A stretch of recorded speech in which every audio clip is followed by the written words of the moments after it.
There's no rail, nothing, just into the abyss. We finally made it. You can see Machu Picchu all the way down there.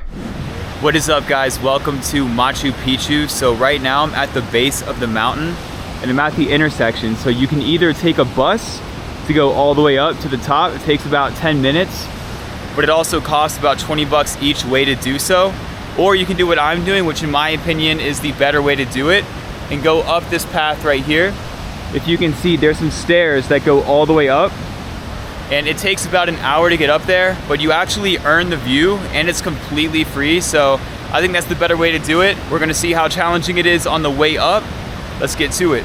Here's a pretty good layout showing what I was talking about. So that's where I filmed that clip, and you got two options. You can either take the bus and it loops around going all the way up, or the more simple route is to just walk straight up. It's like a straight line almost. So that's what we're gonna be doing today. And then at the top, you got the iconic viewpoint. Let's do it. It's nice and peaceful. You can hear the birds chirping. You got the river in the background. And I'm the only person out here too. But it feels right doing it this way, because when you think back to the Incas, it's not like they had buses to go from point A to point B. They had to travel days by foot to be able to get to Machu Picchu.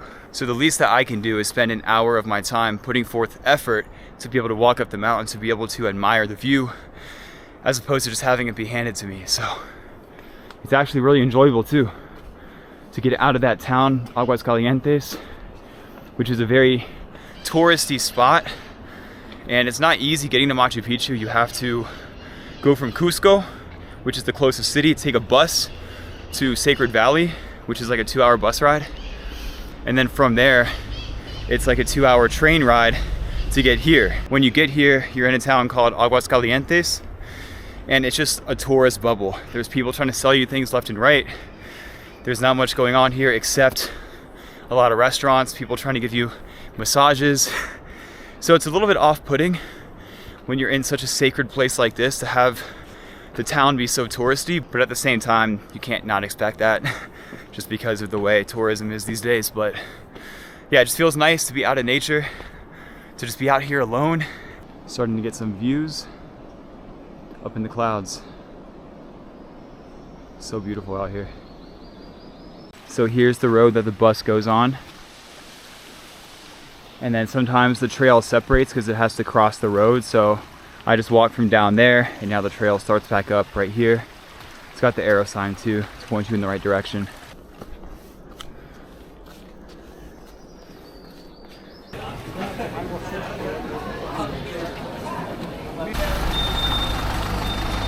All right, so I made it to the top, and as you can tell, it's an absolute madhouse, which is why I'm glad I took the hike.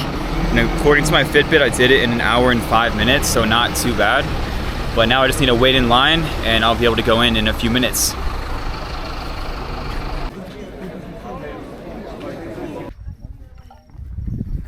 This is already insane.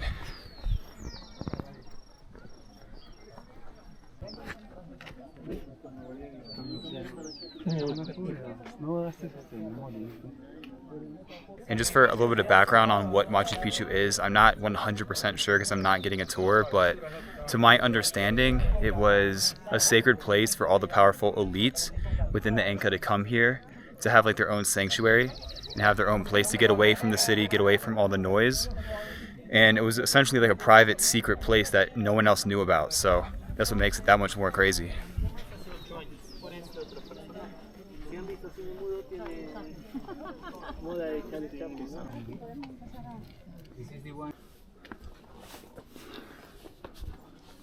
Now I'm going up Montaña Machu Picchu, which is a trail that goes up a mountain within the scenic area. So let's see what this is about.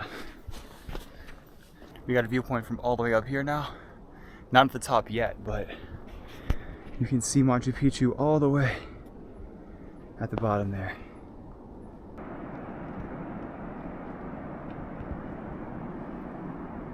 Really getting up here now. And we got all these stairs. I'm only about halfway through and I've been hiking for an hour, which is crazy. I thought it was going to be just a short hike to an overlook and right back down within 30 minutes, but no, this is going to take like 3 or 4 hours. But it's all good because I came here to actually challenge myself and to get an even better view. So that's the goal. And I didn't think it would be this long because I got Route 1A for my ticket for Machu Picchu. And that's the most basic ticket that you can get. So I assumed that this would just be something basic as well, but apparently not. So we're gonna keep on going and I'll see you guys at the top. Yo, what? Check that out. Got a butterfly. How much longer until the top? I reckon you got about 35. Oh, really? 35 minutes? Yeah. Okay. It's taken us 25 minutes to get down here. Okay. So we'd be going fast. Well, we are going fast. Sounds good. Thank you. Hola. Hola, ¿cómo está? All right, so it looks like a half hour, maybe more. We got it though. This is easy, even though it's like straight up. But the reason why I got Route 1A for my ticket was because I booked it like a month in advance. So there wasn't any other options left. So if you guys want to go to Machu Picchu, make sure that you book like 3 to 4 months in advance. That way you can get a ticket to where you can actually go into the ruins and explore that area. Because I don't have that option, so that's why I'm doing this. All right, this is pretty crazy. Got the trail right here, right on the ledge of the mountain. There's no rail, nothing, just into the abyss. We finally made it. You can see Machu Picchu all the way down there, barely from up here. It's incredible. There's a lot of bugs up here. Not sure if you can see it on camera. But it's just crazy being able to see Machu Picchu from up here at this angle with this kind of view, because it really gives it a lot more meaning when you understand why it was built in the first place, because it was essentially like a sanctuary or a retreat for the powerful elites within the Inca Empire. And their capital was in Cusco, but only a select few people would travel out here to stay for, they're not really sure how long exactly, but they would be out here. And then they would have people that were permanently living here in order to like upkeep it and to maintain it.